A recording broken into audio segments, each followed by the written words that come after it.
नमस्कार। अब तक के सभी समाचारों को लेकर आपके साथ मैं हूं सुखवीर। आप देख रहे हैं आपका अपना चैनल भिवानी हलचल। और आज की खबरें इस प्रकार से। जिला निर्वाचन अधिकारी व भिवानी के उपायुक्त आर एस ढिल्लों के निर्देशानुसार लघु सचिवालय स्थित डीआरडीए सभागार में नगर परिषद उपाध्यक्ष के चुनाव के लिए 26 अगस्त को किया जाएगा विशेष बैठक का आयोजन। यह कहना है एसडीएम संदीप अग्रवाल का। वहीं उनकी अध्यक्षता में आयोजित की जाने वाली बैठक में सभी पार्षदों को शपथ दिलवाकर वाइस चेयरमैन का चुनाव किया जाएगा। यह जानकारी देते हुए एसडीएम संदीप अग्रवाल ने बताया कि उपायुक्त के निर्देशानुसार हरियाणा म्युनिसिपल एक्ट 1973 की धारा 15, 18 व 24 से 30 तक, हरियाणा नगर पालिका अधिनियम 1978 के नियम 70 से 72 बी के अंतर्गत शेष बचे वार्ड्स के पार्षदों को शपथ बाबत और उप प्रधान का चुनाव करवाने के बारे में एक विशेष बैठक आयोजित की जाएगी। उन्होंने बताया कि उप प्रधान पद का चुनाव ईवीएम मशीन के माध्यम से करवाया जाएगा। यह बैठक लघु सचिवालय स्थित डीआरडीए हॉल में शुक्रवार 26 अगस्त को प्रातः 11 बजे आयोजित की जाएगी। एसडीएम ने सभी पार्षदों से आह्वान किया कि वे निर्धारित समय और स्थान पर पहुंचकर इस विशेष बैठक में भाग लें। म्युनिसिपल काउंसिल भिवानी के वाइस प्रेसिडेंट पद के लिए 26 अगस्त 11 बजे DRD hall mini secretariat Bhiwani में ईवीएम के द्वारा चुनाव करवाया जाएगा, जिसमें सभी वार्ड के पार्षद 31 वार्ड के पार्षद प्लस जो हमारे प्रेसिडेंट है म्युनिसिपल काउंसिल के, इस पर वोटिंग कास्ट करेंगे और 11 बजे का समय निर्धारित किया गया है। और उसी दिन इसका सबसे पहले तो हम जो हमारे 2 पार्षद जिनका अभी शपथ ग्रहण बकाया है उनको शपथ ग्रहण करवाई जाएगी। उसके उपरांत इलेक्शन की प्रक्रिया को आरंभ किया जाएगा। सबसे पहले हम उनका नॉमिनेशन लेंगे कि कौन कौन उम्मीदवार बनना चाहता है और तुरंत ही उसका फॉर्म को स्क्रूटनी करते हुए कंटेस्टिंग कैंडिडेट को घोषित कर दिया जाएगा। और कंटेस्टिंग कैंडिडेट को घोषित करने उपरांत इसमें वोटिंग कास्ट करवाई जाएगी ईवीएम के द्वारा। ईवीएम के द्वारा वोटिंग कास्ट संपन्न होने के उपरांत उसका तुरंत ही रिजल्ट घोषित करते हुए वाइस प्रेसिडेंट को जो चुनाव करने के उपरांत जो इलेक्टेड होगा उसको घोषणा कर दी जाएगी। सर, पीछे भी एक बार हुआ था लेकिन रद्द कर दिया गया था, तो इस बार उसके लिए क्या ये जो वाइस प्रेसिडेंट का इलेक्शन है वो स्पेशल मीटिंग के दौरान कॉल की जाती है। As per the act special meeting को स्टार्ट करने के लिए कोरम की आवश्यकता होती है। कोरम है 1/2, यानी 50% ऑफ द जो मेंबर्स हैं वो प्रेजेंट होने चाहिए। जैसे इस बार भी 31 हमारे पार्षद हैं और एक वाइस प्रेसिडेंट है, यानी 32। इसमें से 16 कंपलसरी है कि 16 आएंगे मेंबर्स तो ही हमारी जो स्पेशल मीटिंग है वो आरंभ होगी, अन्यथा आरंभ नहीं हो सकती क्योंकि कोरम पूरा नहीं होगा तो मीटिंग आरंभ नहीं की जा सकती। तो किसी भी प्रोसेस को स्टार्ट करने के लिए, मीटिंग आरंभ करने के लिए कम से कम 16 लोगों। भिवानी जिला बार से अधिवक्ता प्रियंका धूपड़ का डी बार करने का मामला दिन प्रतिदिन तूल पकड़ता ही जा रहा है। इस विषय पर भिवानी न्यायालय में कार्यरत वकीलों ने अपने विचार अलग अलग तरीके से व्यक्त किए और मामले को शीघ्र हल करने की मांग की। पिछले दिनों भिवानी कोर्ट में हुए प्रियंका धूपड़ को डी बार किए जाने के मामले में अधिवक्ताओं की अलग अलग राय सामने आई है, जहां कुछ अधिवक्ताओं ने इस मामले को राजनीति से प्रेरित बताया। ये हर बार का अपना संविधान होता है और जिस बार ने अपना कॉन्स्टिट्यूशन तैयार नहीं कर रखा तो बार काउंसिल के रूल्स हैं वो उन पर लागू होते हैं।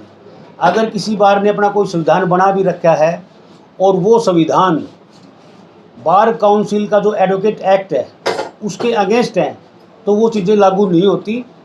जो लागू होगा वो एडवोकेट्स एक्ट है।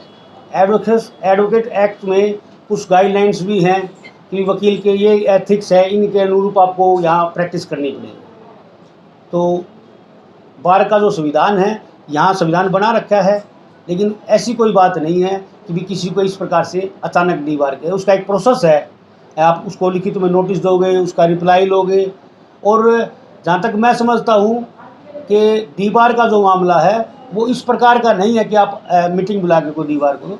उससे पहले एक प्रोसेस है। प्रोसेस ये है कि जो हमारी एग्जीक्यूटिव है कंप्लेनेंट की कंप्लेंट लेके और जिसको भी एक्यूज बनाया गया है या जिसको भी पे भी एलिगेशन लगाए गए हैं जिसके अगेंस्ट, उन लोगों को सुनवाई का मौका और लिखित के अंदर उनका रिप्लाई हम लेते हैं और दोनों पक्षों को सुनने के बाद हमारी एग्जीक्यूटिव मामला डिसाइड करती है। ऐसे हम किसी को डी बार नहीं करते। अगर उसने कोई गलती करी है, चाहे कोई भी व्यक्ति है, अगर गलती की है तो सज़ा भुगतने का हकदार है। अगर गलती ही नहीं है, प्रोसेस ही गलत है, तो फिर ये राजनीतिकरण क्यों किया जा रहा है? जहाँ तक मैं समझता हूँ कि ये कोई जिन लोगों के बारे में चर्चा है, दो वकील हैं हमारी, दोनों के बारे में महिला वकील हैं, दोनों के बारे में जो चर्चा है, वो दोनों के दोनों, जहाँ तक मैं जानता हूँ, पिछले 5-7 साल से वो इकट्ठा बैठती हैं, इकट्ठा लंच करती हैं, इकट्ठा रसगुल्ले खाती हैं, समोसे खाती हैं, रोज़ का काम था उनका। अचानक ऐसा क्या हो गया? अचानक ऐसा क्या हो गया कि उन लोगों ने बार के अंदर आके शरण लेनी पड़ गई? वो तो दोनों इकट्ठा बैठती थी, इकट्ठे लंच करती थी। मेरे से तो व्यक्तिगत जानकारी की जहाँ तक बात है, ना तो प्रियंका ने मेरे को कुछ आज तक आगे बताया, ना मोनिका ने बताया। जहाँ सुनने में जो बातें आ रही हैं, उनके हिसाब से मैं आपको अपनी बात बता रहा हूँ। अभी 4-5 दिन पहले बार में एक मीटिंग हुई थी, जिसमें एक मामले पर विचार विमर्श के लिए सभी इकट्ठे हुए थे, जिसमें हमारी साथी प्रियंका धोपड़ा और मोनिका गर्ग, इनके बीच में कोई लेन देन का मामला बताया गया था। उसमें दोनों पक्षों ने अपना स्पष्टीकरण रखा था। मैं खुद वहाँ पर मौजूद था, लेकिन दोनों पक्षों को अपना स्पष्टीकरण रखने के बाद ये मामला उभर कर आया कि भाई ये जो मामला है वो पुलिस में है। अभी लेन देन हुआ है, नहीं हुआ है, या किस प्रकार हुआ है, पेमेंट वापस हुई है, नहीं हुई है, इन सब की जांच चल रही है। क्योंकि दोनों पक्षों ने अपना अपना पक्ष रखा। एक ने कहा कि भाई लेन देन हुआ था उनके प्रियंका के मुंशी के थ्रू। मुंशी ने 18 लाख रुपए वापस लिए थे किसी काम के लिए मोनिका से, और उसने वो वापस दे दिए। और उसके बाद मोनिका जी कह रही थी कि भाई हमने नहीं दिए वापसी। तो ये एक जांच का विषय है, और इसमें जो सरकार की एजेंसी है, पुलिस है, वो जांच कर रही है। और इसी बीच में भागदौड़ सी मच गई थी बार के अंदर, एक उड़दंग सा हो गया था, सभी साथी खड़े हो गए थे, और उसके अंदर प्रधान जी ने घोषणा कर दी थी कि भी प्रियंका को डी बार किया जाता है। तो मैं समझता हूं कि जो डी बार करने का जो फैसला था वो जल्दबाजी में लिया गया, और इसके लिए एक प्रॉपर कोई रास्ता होता है। क्या कोई मीटिंग हुई, मीटिंग में कोई प्रस्ताव रखा किसी ने, इस प्रकार की कोई भी कार्रवाई वहाँ पर नहीं की गई, क्योंकि मैं खुद वहाँ पर मौजूद था। तो उसके बाद में जैसे ही उन्होंने कहा कि भाई डी बार कर दिया, और सभी साथियों ने एकदम जहाँ मौजूद थे वहाँ पर 50-60 साथी, उन्होंने हाथ ऊपर कर दिए, और उसके बाद सभी अपने अपने चैम्बरों में चले गए थे। देखिए, अभी कुछ दिन पहले हमारे संज्ञान में आया कि हमारी एक अधिवक्ता साथी प्रियंका धोपड़ जी के खिलाफ बार द्वारा एक कार्रवाई की गई कि उनको भिवानी बार से डिसबार कर दिया। तो सबसे पहली बात तो मैं बताना चाहूँगा कि ऐसे बार किसी को डिसबार नहीं कर सकते। डिसबार करने का अधिकार जो है वो bar council of Punjab and Haryana, और ऐसा कोई मिसकंडक्ट हुआ भी नहीं कि हम इस प्रकार का फैसला ले। तो ये जो मेरे को लगता है ये टोटली राजनीतिकरण किया जा रहा है, क्योंकि आप देखेंगे इस मामले में जो हमें बताया जा रहा है कि भी कोई पैसे का लेन देन था, लेकिन अगर वो था भी तो क्या वो सिद्ध हो गया है? तो इसको प्रियंका धोपड़ से जोड़ करके कहीं ना कहीं उनके पिताजी जिला अध्यक्ष शंकर धोपड़ से भी जोड़ा जा रहा है, क्योंकि जो बार के प्रधान हैं और जो वहाँ सदस्य मौजूद थे, तो वो कहीं ना कहीं कांग्रेस से उनके तार जुड़े हुए हैं, और वो इसको राजनीतिकरण करके भारतीय जनता पार्टी की छवि को धूमिल करने का असफल प्रयास कर रहे हैं। तो हम आज वकील साथी यहाँ पर बैठे थे, तो इस प्रकार से हमारी चर्चा हुई। तो ये जो भी मामला हुआ है ये गलत हुआ है। अगर कोई इस प्रकार की बात है तो जांच एजेंसी इसका फैसला करेंगी। सरकार की जो पुलिस है, प्रशासन है या कोर्ट है, क्योंकि हम अधिवक्ता हैं, हम न्याय प्रणाली की एक चेन ज़रूर हैं, लेकिन हमें किसी के खिलाफ या किसी के पक्ष में फैसला करना। आपने जो विषय सामने रखा कि जिला बार एसोसिएशन भिवानी में गत दिवस 2 अधिवक्ताओं के मध्य किसी पैसे के विवाद को लेकर के मीटिंग हुई, और उसमें बार एसोसिएशन के द्वारा एक हमारे सम्मानित सदस्य को डिबार्ड किया गया, बताया गया, जैसा मैंने समाचार पत्रों में भी पढ़ा है। तो इस प्रकार से किसी भी सम्मानित सदस्य को उसकी प्रैक्टिस से डिबार्ड किया जाना बहुत ही दुर्भाग्यपूर्ण है। और मेरा तो मानना ये है कि बार एसोसिएशन भिवानी में किसी भी सदस्य की सदस्यता को समाप्त किए जाने के लिए एक वैधानिक प्रक्रिया बनाई गई है। मेरे पास ये बार एसोसिएशंस भिवानी का कॉन्स्टिट्यूशन सामने है और इस कॉन्स्टिट्यूशंस के मुताबिक भी यदि मैं इसका क्लॉज 6 पढ़ूं तो उसमें exclusion from membership and consequences ये बताते हैं, जिसका बी पार्ट इसको यदि आप ध्यान से देखेंगे या पढ़ेंगे तो हम ये पाएंगे किसी भी सदस्य की सदस्यता को समाप्त करने के लिए एक वैधानिक प्रक्रिया है।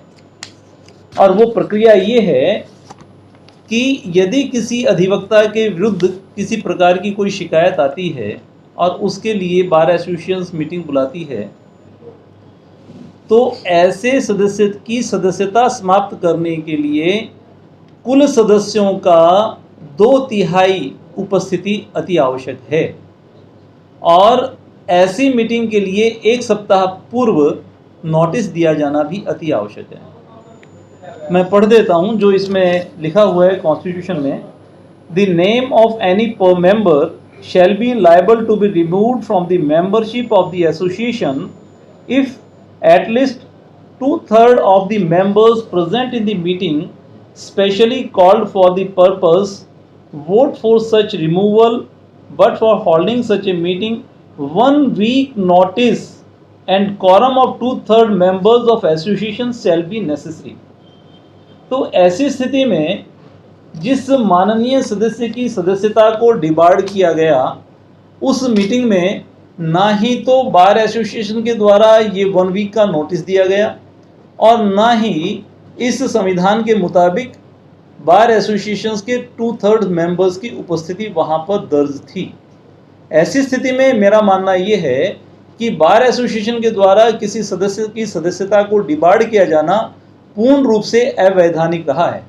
तो वहीं जिला बार एसोसिएशन के प्रधान सत्यजीत पिलानिया ने बताया कि मोनिका जैन अधिवक्ता की शिकायत पर यह मामला संज्ञान में आया था, जिस पर यह कार्यवाही की गई थी और यदि एडवोकेट प्रियंका अपना मामला रखना चाहती है तो कभी भी आकर वो हमारे सामने अपना पक्ष रख सकती हैं।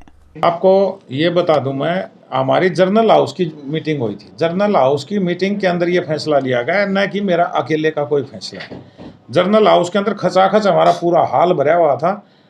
2/3 मेजोरिटी से ज़्यादा हमारे एडवोकेट यहाँ पर ज़्यादा थे और हमारे हाउस ने ये फैसला लिया कि भी इनको डिबार किया जाए और उसकी सिफारिश हमने बार काउंसिल में कर दी थी। कोर्ट में अपीयर होने के ऊपर जो रोक लगाई गई थी उस पोर्शन को बार काउंसिल ने ये कह दिया संविधान के अंदर हम किसी को कहीं जाने से रोक नहीं सकते, इसलिए वो प्रियंका दुपड़ कोर्ट में जा सकती है, अपीयर हो सकती है। रोहतक का एडवोकेट भी अपीयर हो सकता है, चंडीगढ़ का भी, राजस्थान का भी। और जो हमारी बार एसोसिएशन है उसकी सदस्यता उसकी रद्द है और आज भी है और आगे भी रहेगी जब तक वो हमारे पास, सिर्फ वो अधिकार क्षेत्र हमारे पास है, उनको निष्कासित से वापस हमारी बार एसोसिएशन में। प्रैक्टिस के ऊपर कोई रोक नहीं है, मैं आपको फिर क्लियर कर रहा हूँ। प्रैक्टिस पे हमारी जो बार एसोसिएशन है, डिस्ट्रिक्ट बार एसोसिएशन, मतलब की मेंबरशिप उनको उससे निष्कासित कर दिया गया। ये बात कोर्ट में अपीयर हो सकते हैं, मैं भी कह रहा हूँ कोर्ट में अपीयर हो सकते हैं। बार एसोसिएशन कोई फैसले नहीं करते। बार एसोसिएशन का काम है हमारे वकीलों की जो आपस की शिकायतें उनका निपटारा करने के लिए तो प्रधान बनाया जाता है, गाँव में सरपंच किस लिए बनाया जाता है। तो वही बात है। और मैं ये कह रहा हूँ ना, आखून का लेन देन ये लिखित रूप से अंकुश शर्मा ने 6 तारीख ने 5 लाख रुपए ईसी ऑफिस में आकर, और ये पैसे प्रियंका दुपड़ के भी इसके ऊपर साइन है, कविता सोरान के इस पे साइन है। उन्होंने 5 लाख रुपए मेरे सामने इस टेबल के ऊपर मोनिका जैन को हैंड ओवर करे। ये अंकुश शर्मा ने करे। आपको एक चीज बता दूं, अगर मेरे पानी पिलाने वाला है बाहर, मैं ये कह दूं आपसे 18 लाख रुपए वहां से ले ले, आप उसको जानते हो? मेरी कहने से आप उसको 18 लाख रुपए दे दिया, आपने वापस भी वही लाके दे रहा है। तो किसकी कंसेंट से? मुंशी को कोई 100 रुपये नहीं देता, आप 18 लाख की बात कर रहे हो। और यहाँ पर आके एडमिटेड है, बाकी पैसे हम 16 तारीख को आपको दे देंगे। उसके बाद मोनिका ने भी एक रसीद दी है, उसको मैंने 5 लाख रुपए प्राप्त कर लिए। बाकी 13 लाख जब मेरे पास आएंगे तो मैं ओरिजिनल चेक, इस पे भी प्रियंका दुपड़ के साइन है। ये दूसरा साइन किसका है? ये कविता सोरान का है, ये मोनिका जैन का, ये प्रियंका दुपड़ का है। यहाँ पर भी प्रियंका दुप्पड़, कविता सोरान और अंकुश शर्मा, ये सारे एडमिटेड केस, इसका तो कोई इशू नहीं। लेकिन ये विटनेस कविता सोरान, ये तीनों कॉमन फ्रेंड थी, मोनिका जैन, प्रियंका दुप्पड़ और कविता सोरान एक साथ बैठती थी, लंच करती थी, चाय पीती थी, बहुत अच्छी सहेलियां थी। तो इन्होंने आपस में बात करके ये कहा भाई इनके पैसे वापस दे दो। तो उस दिन प्रियंका साथ आई, अंकुश के पैसे लेके आई, पैसे हैंड ओवर करिए उसको। तो और क्या सबूत चाहिए? इससे बड़ा सबूत तो लेन देन का कोई हो नहीं सकता धरती पे। मैंने एक बात ये भी सुनी है कि इनका सिरसा में कोर्ट में केस चल रहा है चेक बाउंस होने का। अभी कोई केस नहीं चला। मोनिका जैन आज उसका नोटिस भेजेगी, अभी तक कोई केस शुरू हुआ ही नहीं है, अभी चेक लगाया ही नहीं उन्होंने, लगाया ही नहीं। तो और एक इसमें कलाकारी देखो, पैसे लेने के बाद तुरंत जो चेक दिया, बुआनीखेड़े थाने में एक दरखास्त दी जाती है कि मैंने पैसे वापस दे दिए और मेरे चेक ओरिजिनल वापस दिलवाए जाएं। बुआनीखेड़ा में न कोई लेन देन हुआ, न कोई कुछ नहीं हुआ, सिर्फ सत्ता के नशे में चूर लोग ये कर दबाव में ये काम करवाना चाहते हैं। उसके बाद सिविल इकोनॉमिक सेल में एक दरखास्त दे दी, हमने भी सिविल लाइन में एक दरखास्त दी है। परसों मेरी एसपी साहब से भी बात हुई। ये जो मामला है एडमिटेड है, इससे बड़ा सबूत धरती पर कोई भी नहीं हो सकता लेन देन के मामले में। नहीं तो लोग आपस में, आपसे मैंने ले लिए 2 लाख रुपए, उसका क्या सबूत हो सकता है आपके पास? इसमें तो लिखितम सबूत है। तो अब आप किसको मान के चल रहे हैं? क्योंकि बार काउंसिल इतने सारे मेंबर होते हैं सारे, यहाँ प्रियंका को ये सब करता है। मैं आपको ये कह रहा हूँ, शंकर दुप्पड़ जी का, प्रियंका दुप्पड़ जी का, ये मालूम, मैं मेरे ऑफिस का उदाहरण देने लग रहा। क्या एक मुंशी की इतनी औकात है कि वो सारा लेन देन भी कर दे? उसकी रिकॉर्डिंग है यहाँ पर, उसकी रिकॉर्डिंग है कि मैं सुबह पैसे ला के दे दूंगा। इस मामले का राजनीतिकरण का रूप भी दिया जा रहा है। जिला बार एसोसिएशन किसी राजनीतिक पार्टी से बिलोंग नहीं करती। ये वकीलों के वेलफेयर के लिए और उनके हक और हकूक की लड़ाई लड़ने के लिए एसोसिएशन है, न कि किसी राजनीतिक चलन में, कहीं भी नहीं है। कोर्ट में तो कोई केस ही पेंडिंग नहीं है। अभी कोर्ट में कोई केस पेंडिंग हो तो वहां से कोई इजाजत मिलेगी ना। मैं तो ये कहता हूँ हमारे भाईचारे का, मैं फिर अपील कर रहा हूँ, भाईचारे का मामला है, यहाँ बैठ के सुलटा लें, अच्छा है, नहीं लड़ाई सड़कों तक लड़ी जाएगी। मैं ये कह रहा हूँ कि जो मामला आपके संज्ञान में भी है, मेन मामला यही है कि हमारी बार एसोसिएशन, कोई भी विक्टिम एडवोकेट होता है तो हमारी बार एसोसिएशन का जो मेंबर होता है वो प्रेसिडेंट के समक्ष अपनी दरखास्त देता है। ऐसे ही मैडम मोनिका ने एक दरखास्त प्रधान जी को दी कि मेरे साथ ये घटना हुई है, मेरे को न्याय दिलवाया जाए। और एक भाईचारे के नाते भाई एसोसिएशन है, एसोसिएशन में कार्यकारिणी बनी हुई है, उस दरखास्त पे संज्ञान लेते हुए प्रधान जी ने मोनिका को भी बुलवाया, प्रियंका मैडम को भी बुलवाया, उसके वो जो मुंशी अंकुश उसको भी बुलवाया, और जो भी एग्जीक्यूटिव के मेंबर थे सबके समक्ष एक भाईचारे में ये बात हुई कि आपने इनके पैसे ले रखे हैं। और उस पर आपने पहले प्रधान जी की बाइटली प्रधान जी बताया भी है कि वो सारी कंसेंट मैडम प्रियंका वहां पे दे के गई है। झगड़ा कहाँ हुआ? झगड़ा ये हुआ कि 5 लाख रुपए देने के बाद भी मैडम मोनिका के खिलाफ एक बुआनीखेड़ा थाने में दरखास्त दे दी कि ऐसे ऐसे हमारे से चेक ले लिए और हमारे साथ ही धोखाधड़ी की है। पैसे मैडम मोनिका के लिए और धोखाधड़ी की दरखास्त अंकुश के थ्रू वहां दिलवा दी थाने में।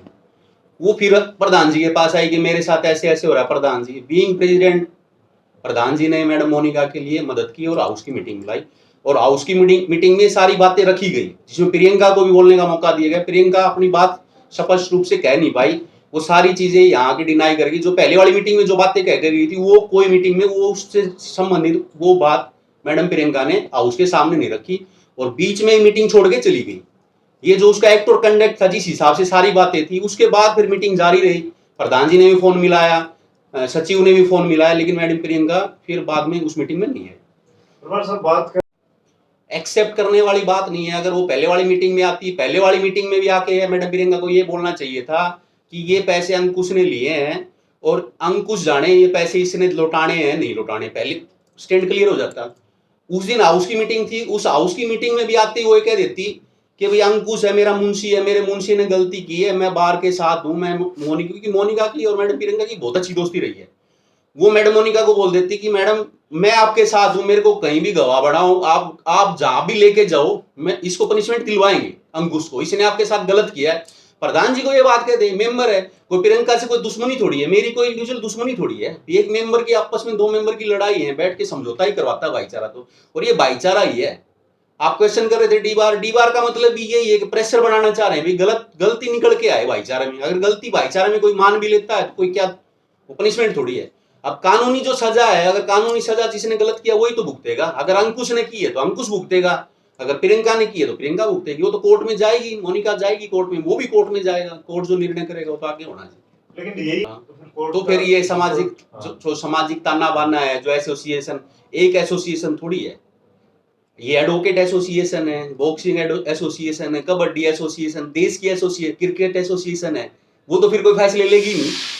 तीनों ने ये चीज कंसेंट के साथ, अगर मान लिया वो विटनेस भी बनी है उस पे, तो विटनेस भी वही आदमी बनता है ना जिसकी नॉलेज में कोई चीज होती है। अदरवाइज तो विटनेस के लिए मना कर देती उसी दिन वो, और 5 लाख रुपए वो देके भी गए हैं।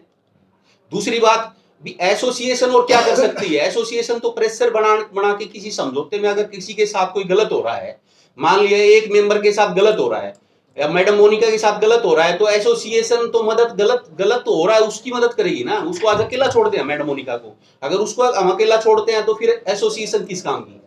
एसोसिएशन के किसी मेंबर के साथ अगर गलत हो रहा है, हम उसका आज अगर साथ नहीं देंगे तो फिर क्या एसोसिएशन हुई? इसमें कोई राजनीति नहीं है। मैं किसी राजनीतिक पार्टी से नहीं जुड़ा। राजनीति अलग चीज है। राजनीति रोड का काम है, रोड पे काम करो। हाँ मैडम, अगर मोनिका के साथ अगर कुछ गलत होता है ना, उनको प्रेशराइज किया जाता है, तो बार एसोसिएशन रोड भी जाएगी और आगे जो भी बार एसोसिएशन कर सकती है करेगी जी। हम एसपी पशुओं को लंपी बीमारी को रोकने के लिए पशुपालन विभाग द्वारा किया गया है 40 टीमों का गठन। विभाग द्वारा राजस्थान से लगते गांवों में चलाया जा रहा है विशेष अभियान। यह कहना है विभाग के एसडीओ डॉक्टर प्रदीप कुमार व पशु चिकित्सक डॉक्टर सुभाष का। वहीं उन्होंने बताया कि भिवानी जिले के करीब 22,000 पशुओं को लंपी बीमारी की डोज दी जा चुकी है। इस अभियान के तहत पशुपालन विभाग की टीमें गांव-गांव व गौशालाओं में जाकर व्यापक स्तर पर न केवल टीकाकरण अभियान छेड़े हुए हैं, बल्कि पशुपालकों व गौ सेवकों को लंपी बीमारी से निपटने व प्राथमिक उपचार व रोकथाम की जानकारी भी दे रहे हैं। भिवानी जिला राजस्थान की सीमा से सटे होने के कारण अब तक 1000 से ज़्यादा लंपी बीमारी के केस आए हैं, जिसमें 14 गायों की मृत्यु भी पशुपालन विभाग द्वारा दर्ज की गई है। पशुपालन विभाग भिवानी के एसडीओ डॉक्टर प्रदीप कुमार व पशु चिकित्सक डॉक्टर सुभाष ने बताया कि लंपी बीमारी पशुओं की त्वचा संबंधित एक संक्रामक रोग है।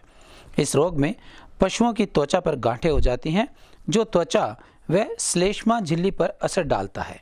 इस बीमारी से पीड़ित पशुओं के इलाज के लिए भिवानी जिले में पशुपालन विभाग द्वारा 40 टीम्स का गठन किया गया है, जिनके द्वारा अब तक 22,000 डोजेज दी जा चुकी हैं और 58,000 टीकों की डोज अगले दिनों में लगा दी जाएगी। कुछ भ्रम ज़्यादा फैल रहा है, बीमारी कम है ये, और इसमें बीमारी की संक्रमण की रफ्तार कम और अफवाह की रफ्तार ज़्यादा है।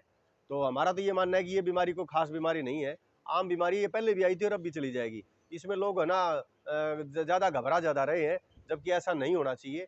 कोई भी गाय में धैर्य पूर्वक इलाज करें, आराम से इलाज हो जाता है। और रही बात ये बीमारी फैलने वाली बीमारी है, हमारे पास सबूत है। हमारे पास और भी गाय हैं जो संक्रमित गाय हैं, वो हमने अलग रख रखी है हालांकि जो प्रशासन की गाइडलाइन के उस हिसाब से, और हम उनके पास भी जा रहे हैं और हमारी इन गायों के पास भी आ रहे हैं। कोई 1% भी कोई हमारी गायों में यहाँ पे फैला नहीं है संक्रमण। अभी यहाँ पे डाबरी कॉलोनी में एक गाय है, उसके घर पे गाय है, उसके पास 3 गाय और है और उसकी गाय संक्रमित हो गई थी इससे लंपी बीमारी से, LSD जो बीमारी है, और 15 दिन से, लेकिन उसके कोई भी गाय में, दूसरी गाय में वो लक्षण नहीं उभरे, तो इसका मतलब फैलने वाली बीमारी नहीं है, हम साबित कर सकते हैं। तो इसलिए घबराए नहीं। पशुपालक जो घबरा रहे हैं, गौशाला वाले भी नहीं ले रहे हैं। कमाल की बात है, ये गौशाला वाले भी डर रहे हैं और पशुपालक भी डर रहे हैं। हमारा ये मकसद है कि आप इसको घबराए नहीं, इस गाय का इन गायों का इलाज कराएं, धैर्य से कराएं।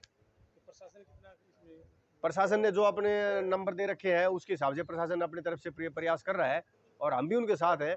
हम भी 24 घंटे हमारे पास, क्योंकि कॉल हमारे पास ज़्यादा आती हैं तो हम तकरीबन खुद कर लेते हैं और ज़्यादा जरूरत होती है तो हम प्रशासन को बुला लेते हैं।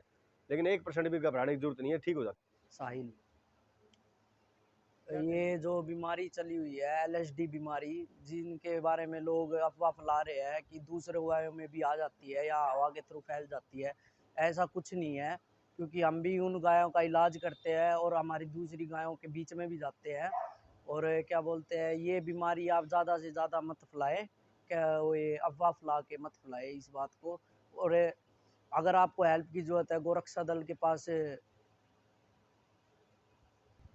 अगर आपको ऐसी कोई भी बीमारी गाय में लगती है तो आप तुरंत प्रशासन के पास कॉल करें या पशुपालन में विभाग। हाँ, मैं कुलदीप गुप्ता, मैं गौशाला में रहता हूँ। हमारे पास ऐसे केस भी आते हैं, हम उनको भी देखते हैं और अपनी गाय के बीच में रहती है इनको भी देखभाल करते हैं, मगर ऐसा कोई लक्षण नहीं लगता कि एक दूसरी गाय से बीमारी फैलती हो।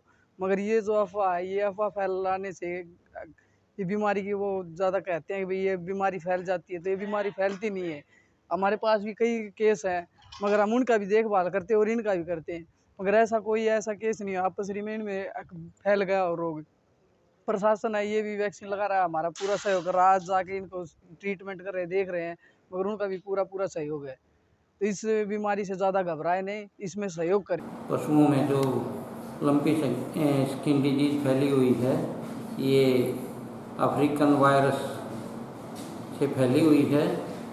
आजकल जो है काफ़ी पशुओं में ये तेज़ी से फैलती जा रही है। भिवानी डिस्ट्रिक्ट में हमारे मुख्यमंत्री जी श्री मनोहर लाल जी के निर्देशानुसार एवं हमारे उपायुक्त महोदय के मार्गदर्शन में एवं निर्देशानुसार हमने 15 दिन पहले ही 40 टीमों का गठन कर दिया गया था इस बीमारी की रोकथाम के लिए। ये बीमारी जो है गाँव में ज़्यादा है, गाय में ज़्यादा फैलती है, और जो गाँव हमारे राजस्थान बॉर्डर के लगते थे उनमें इनके केसेस ज़्यादा हैं। हमारे यहाँ 1000 से ऊपर के आ चुके हैं पिछले एक वीक में, और फिर भी हमने इसके जिसमें काफ़ी मुस्तैदी से हमारा विभाग लगा हुआ है और इस पर काफ़ी हमारा कंट्रोल है। केवल 14 गायों की अब तक हमें मृत्यु की जो है वो सूचना मिली है, और कोशिश है हमारी कि इस बीमारी को हम जल्दी से जल्दी कंट्रोल करें। हमने पहले जो डोज आई थी वो सभी लगा दी गई हैं, 22,000 डोज लग चुकी हैं, और अब 58,000 डोज हमारे पास और शायद आज आ जाएंगी। उनको भी हमारा टारगेट है कि हम 5 दिन के अंदर इतनी डोजों को गाय में लगवा देंगे। जहाँ तक बात है स्वाइन फीवर की, अफ्रीकन स्वाइन फीवर की, इसके भी केसेस जो हैं भिवानी डिस्ट्रिक्ट में आए हैं। ये काफ़ी खतरनाक बीमारी है, इसमें ये बड़ी तेज़ी से फैलती है शुरू में, और इसकी मृत्यु दर भी जो है 100% है। लोगों को जागरूक करने के लिए हमारी टीमें रोज़ गांव में दौरा कर रही है, स्कूलों में जा रही है, सभी को जागरूक किया जा रहा है। जो जागरूक करने के जितने भी मेथड हैं, पंपलेट है या फिर जैसे चौपाल में बैठ के लोगों को इकट्ठा करके वहाँ पे जागरूक करना, इस जो LSD बीमारी के प्रति जो जागरूकता अभियान है वो शुरू से ही छेड़ा जा चुका है। और कल भी हमारी टीम गई थी काड़वास और पालवास में, वहाँ लोगों को जागरूक करके आई। और इस बीमारी में ज़्यादा डरने की जरूरत है नहीं। जो बीमारी फैली हुई है उसकी रोकथाम के लिए जितने प्रयत्न होने चाहिए थे, जितने कदम उठाने चाहिए थे, उससे ज़्यादा हम उठा रहे हैं, और लगन से हम काम कर रहे हैं, मेहनत कर रहे हैं, रात दिन हम काम कर रहे हैं इस बीमारी को खत्म करने के लिए। जहाँ तक वैक्सीन का सवाल है, वैक्सीन जितनी डोज हमारे पास पहुँची थी वो सारी लग चुकी है, और उपायुक्त महोदय के दिशा निर्देश अनुसार जो भी फॉगिंग का या जो इंसेक्टिसाइड का स्प्रे का जो काम था वो भी हमने गौशाला और गांव में करवा दिया है। और फॉगिंग का ये रहेगा कि जो मक्खी मच्छर है वो ख़त्म हो जाते हैं उसे, और ये बीमारी ज़्यादातर मक्खी मच्छर या चिच्चड़ इनके द्वारा एक पशु से दूसरे पशु में फैल जाती है, और इससे इंसानों को घबराने की जरूरत नहीं है, उसमें ये बीमारी नहीं जाती है। बुधवार को हमारा अपना फाउंडेशन के द्वारा राजकीय वरिष्ठ माध्यमिक विद्यालय हलवास में बच्चों के लिए आत्मरक्षा प्रशिक्षण शिविर का आयोजन किया गया। प्रशिक्षण शिविर का शुभारंभ संस्था के संस्थापक सचिन जैन ने बतौर मुख्य अतिथि किया। इस अवसर पर संस्थापक सचिन जैन व कोच शेखर के द्वारा छात्राओं को आत्मरक्षा के महत्वपूर्ण गुण बताए गए। शिक्षक शेखर आर्य द्वारा छात्राओं को विभिन्न कलाओं के द्वारा अपनी आत्मरक्षा के गुर सिखाए गए। स्कूल स्टाफ सदस्य और प्राचार्य सरोज बाला की मौजूदगी में छात्राओं ने बढ़ चढ़कर इस कार्यक्रम में भाग लिया। वहीं हमारा अपना फाउंडेशन के संस्थापक सचिन जैन ने बताया कि कोच शेखर द्वारा राजकीय वरिष्ठ माध्यमिक विद्यालय हालवास में लड़कियों को आत्मरक्षा की ट्रेनिंग दी गई है, जिसमें अगर कोई व्यक्ति किसी बच्चे पर या लड़की पर हमला कर देता है या छेड़छाड़ करता है तो उस परिस्थिति में किस प्रकार लड़कियां अपनी आत्मरक्षा कर सकें, उसके लिए एक विशेष प्रशिक्षण शिविर का आयोजन किया गया है। इसमें छात्राओं ने बढ़ चढ़कर भाग लिया और कोच शेखर के द्वारा जो भी कलाएं बच्चों को सिखाई गई, छात्राओं ने उन कलाओं को ध्यान से सीखा। वहीं उन्होंने बताया कि हमारा अपना फाउंडेशन द्वारा शहर में विभिन्न जगहों पर चिड़ियों के करीबन 1100 घोंसले वितरित किए जाएंगे। साथ ही साथ संस्था के द्वारा ज़रूरतमंद छात्र छात्राओं को copy, pen, stationery item, dress और शूज़ भी वितरित किए जाते हैं। होती है आज हमारे स्कूल में हमारा अपना फाउंडेशन के द्वारा कुछ हमारे लिए आत्मरक्षा के गुर सिखाए गए हैं। ये आगे हमारे बहुत काम आने वाले हैं। हम इनसे अपील करते हैं कि आगे भी कुछ ऐसे ही कार्यशील खुशी मैं 10th क्लास में पढ़ती हूँ। आज हमारे स्कूल में हमारा अपना फाउंडेशन की तरफ से हमें आत्मरक्षा के लिए कुछ गुण सिखाए गए हैं जो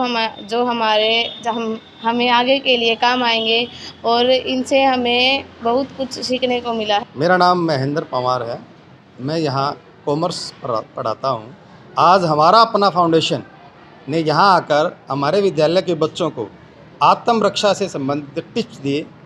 इसके हमारा अपना फाउंडेशन के संचालक श्रीमान सचिन जैन जी समय समय पर इस विद्यालय में आते रहते हैं और हमारे विद्यालय के बच्चों का सहयोग करते रहते हैं। इसी कड़ी में इस फाउंडेशन के द्वारा जो आज 9th कक्षा के विद्यार्थियों को, लड़कियों को ट्रेनिंग दी गई, जो ऐसा लगता है कि भविष्य में उनके लिए लाभकारी सिद्ध हो। जी, मैं सचिन जैन, हमारा अपना फाउंडेशन का फाउंडर। हमने अपनी संस्था के तत्वाधान में और हमारे कोच साहब शेखर जी के साथ लड़कियों को आत्मरक्षा के लिए हम ट्रेनिंग दे रहे हैं। एक छोटा सा प्रशिक्षण शिविर 1 घंटे का, जिसमें लड़कियों को कैसे वो बचा सकते हैं खुद को। कोई हाथ पकड़ ले उनका, कोई उनको पकड़ ले या उन पे हमला कर दे तो वो कैसे उनसे बच सकते हैं और वहाँ से निकल सकते हैं, भाग सकते हैं या उन पर अटैक भी कर सकते हैं। इससे लड़कियों में आत्मविश्वास आएगा निश्चित तौर पर, जैसा कि हमने देखा भी लाइव यहाँ पर। तो मुझे लगता है इस तरह के कार्यक्रम होते रहने चाहिए। लड़कियों में कॉन्फिडेंस आता है, आगे वो जाएं, घर से बाहर निकलें और बाहर अन्य क्षेत्रों में भी जाएं, स्कूल कॉलेजेस में, बाहर शहरों में भी जाएं, तो थोड़ा ट्रेंड हों तो वो उनको कॉन्फिडेंस रहेगा और उनके आगे के जीवन के लिए भी ये बेहतर। हरीश कुमार, सरपंच ग्राम पंचायत हलवास। हमारे स्कूल में सचिन जी ने एक आयोजन किया है लड़कियों की आत्मरक्षा के लिए और उसके लिए बच्चों को गुर सिखाए हैं। बहुत ही बढ़िया बात है और हम सचिन जी से प्रार्थना करेंगे कि वो आगे भी इस प्रकार के आयोजन करके बच्चों में अपनी गर्व की भावना पैदा करें, जिससे बच्चे अपनी आत्मरक्षा कर सकें। धन्यवाद। बुधवार को PACL कंपनी में रुपया विनियोग करने वाले विनियोजकों ने ऑल इन्वेस्टर सेफ्टी ऑर्गेनाइजेशन के बैनर तले पैसा वापसी लेने के विषय को लेकर एक बैठक का आयोजन किया। इस अवसर पर संगठन के जिला अध्यक्ष राजेश कुमार बडाला ने रुपया वापसी से संबंधित सुझाव देते हुए लोढ़ा कमेटी के नोडल अधिकारी को एक ज्ञापन भेजा। All investor safety organisation PACL के निवेशकों द्वारा गठित एक राष्ट्रीय पंजीकृत संगठन है। ये सभी इन्वेस्टर्स अपनी जमा पूंजी वापस पाने के लिए लंबे समय से संघर्षरत हैं, लेकिन इनकी कोई सुनवाई नहीं हो रही है। अपनी मांगों का एक ज्ञापन उन्होंने मुख्यमंत्री सहित अनेक अधिकारियों तक पहुंचाते हुए इन्वेस्टर्स का पैसा वापस देने के लिए अनेक तरह के सुझाव भी दिए। वहीं उन्होंने कंपनी के खिलाफ नारेबाजी भी की। PACL के पीड़ित लोग हैं, गरीब जनता लोग हैं। काफ़ी साल से हम संघर्ष कर रहे हैं। 2016 में 2 फरवरी 2016 को सुप्रीम कोर्ट ने फैसला किया था कि गरीब जनता का पैसा मिलना चाहिए, तो आज तक उस पर कोई अमल नहीं हुआ जी। गरीब जनता जो दर दर की ठोकर खाने में मजबूर है जी। तो हम आज प्रशासन के द्वार पर आज एक बार लगाने के आए हैं। ये गरीब जनता है, ये खाली ग्राहक नहीं है वोटर भी है, इनका पैसा दिया जाए। हम DC साहब से उनके प्रतिनिधि आए थे, हमारा ज्ञापन दिया है मुख्यमंत्री जी के नाम, DC के नाम और लोढ़ा कमेटी के नाम। और हमारे एक जंतर मंत्र में हमारा आंदोलन हुआ कि 2 अक्टूबर का जो बहुत बड़ा आंदोलन है राज्य स्तरीय, आज उसके संदर्भ में हमने दिया भी हमारा पैसा मिलना चाहिए। PACL निवेशक हैं जी, हमें 2015 से कंपनी बंद हो चुकी, हमारा पैसा मिल नहीं रहा, पब्लिक हमें परेशान कर रही है, हम खुद परेशान हैं, हम निवेशक भी हैं, वोटर भी हैं। हमने आज DC साहब को ज्ञापन दिया है प्रधानमंत्री के नाम, मुख्यमंत्री के नाम। फार्म लोडा सेवी को भी हमने ज्ञापन दिया है ताकि हमारा पैसा मिले, गरीब जनता का पैसा मिले। गरीब जनता का पैसा मिल नहीं रहा, काफ़ी परेशान हो रहे हैं लोग। इस माध्यम से हमारे डीसी साहब को हमने हाथ जोड़ के रिक्वेस्ट करी है भाई हमारी बात आगे पहुंचाई जाए ताकि हमारा पैसा वापस मिल सके, हम कस्टमरों को भाई संतुष्ट कर सको, सांत्वना मिले। ठीक है। भिवानी के संस्था जेसीआई नंदीशाला सेवा दल द्वारा मुक्तिधाम के निकट हालवास रोड पर स्थित नंदीशाला की हालत को सुधारने के लिए अनेक सराहनीय प्रयास किए जा रहे हैं। बुधवार को जेसीआई सेवा दल सदस्यों द्वारा नंदीशाला में सुधार करने के लिए भिवानी के उपायुक्त से मुलाकात करते हुए एक ज्ञापन उन्हें सौंपा। जेसीआई नंदीशाला सेवा दल भिवानी के सदस्यों ने बताया कि नंदीशाला का वर्ष 2017 में निर्माण करवाया गया था। उस समय इस नंदीशाला में 1200 से भी ज़्यादा पशु थे। समय समय पर इसमें और भी पशु नगर परिषद के द्वारा भेजे गए। विगत वर्षों में इस नंदीशाला की स्थिति बहुत दयनीय हो चली। नंदीशाला में चारे की भारी कमी के साथ साथ कर्मचारियों की भी कमी थी। यहाँ की व्यवस्था चरमराई हुई थी। इसमें रोजाना 15 से 20 पशुओं की मृत्यु हो जाती थी। इस वजह से मई 2022 तक यहाँ पशुओं की संख्या 700 के करीब रह गई थी। वहीं जून 2022 में भिवानी के संस्थान नंदीशाला सेवा दल द्वारा इन नंदियों के सेवा कार्य को संभाला गया। शहर के गणमान्य व्यक्तियों के सहयोग से नंदियों के लिए सूखे तथा हरे चारे की व्यवस्था बनाई गई, जिससे इन नंदियों की मृत्यु दर 2 से 3 पशु तक सीमित रह गई। इस नंदीशाला में केवल 600 से 700 पशुओं के रहने की व्यवस्था है। नगर परिषद या फिर सरकार की तरफ से इन बेसहारा नंदियों के चारे के लिए कोई भी किसी प्रकार की व्यवस्था नहीं है और इनकी कोई सुध नहीं ली जा रही है। हमारी यथासंभव कोशिशों के बावजूद भी उन्हें केवल एक समय का भोजन बड़ी मुश्किल से मिल पाता है। उन्होंने गुहार लगाई है कि नंदीशाला में चारे व कर्मचारियों की भारी कमी को देखते हुए लंपी बीमारी को ध्यान में रखते हुए कोई नए पशु न भेजे जाएं और साथ ही साथ जो पशु हैं उनकी समय समय पर वैक्सीनेशन व टेस्टिंग करवाई जाए और इन पशुओं के चारे की समुचित व्यवस्था भी करवाई जाए। परसों रात नगर परिषद द्वारा नंदीशाला में 80 गोवंश को भेजा गया, जिसमें से अधिकतर गायें थी और उसमें से 2 नंदी ऐसे थे जो लंपी वायरस से ग्रसित थे। नंदीशाला में पहले 650-700 नंदी पहले ही हैं, जिनके चारे की व्यवस्था जैसे नंदीशाला सेवा दल के माध्यम समाज के सहयोग से की जा रही है, जिसमें भी वो हम एक ही समय का चारा उनको उपलब्ध करवा पा रहे हैं। 80 गोवंश आने के बाद चारे की व्यवस्था जो है वो चरमरा जाएगी और वहाँ रहने की लिए जो व्यवस्था है उसमें बड़ी दिक्कत है। वो जो जगह है और जो शेड बने हुए वो 650-700 नंदियों के लिए है। अगर गोवंश और ज़्यादा आएंगे तो व्यवस्था चरमराएगी, जिससे क्या कि जो पहले आज से 2 महीने पहले 10 से 15 नंदी डेली एक्सपायर होते थे, वही स्थिति आज होने की संभावना हो गई है। चारे की किल्लत है, इसलिए आज हम उपायुक्त महोदय से मिले, जिनके सामने हमने जो नंदीशाला की जो समस्याएं थी वो रखी। उनको बताया कि चारा आज जो हम 15 टन चारा जो हरा दे पा रहे हैं वो 600-650 नंदियों के लिए ही उपलब्ध है। 80 नंदी आने का मतलब है कि हमें 1.5 से 2 टन हरा चारा या सूखा 8 क्विंटल चारा डेली चाहिए, जिसकी कॉस्ट अगर हम बात करें डेली 6 से 7 हज़ार रुपये बनती है, जो उपलब्ध करवाना बड़ा मुश्किल है। और लंपी वायरस पूरे क्षेत्र में फैला हुआ है, इसकी संभावनाएं भी ज़्यादा हैं, इसलिए जो बाहर से जो नंदियां हैं उनको एक बार रोका जाए, पहले उनकी व्यवस्था की जाए चारे की भी और रहने की, उसके बाद ही कोई आगे कदम उठाया जाए भेजने के लिए।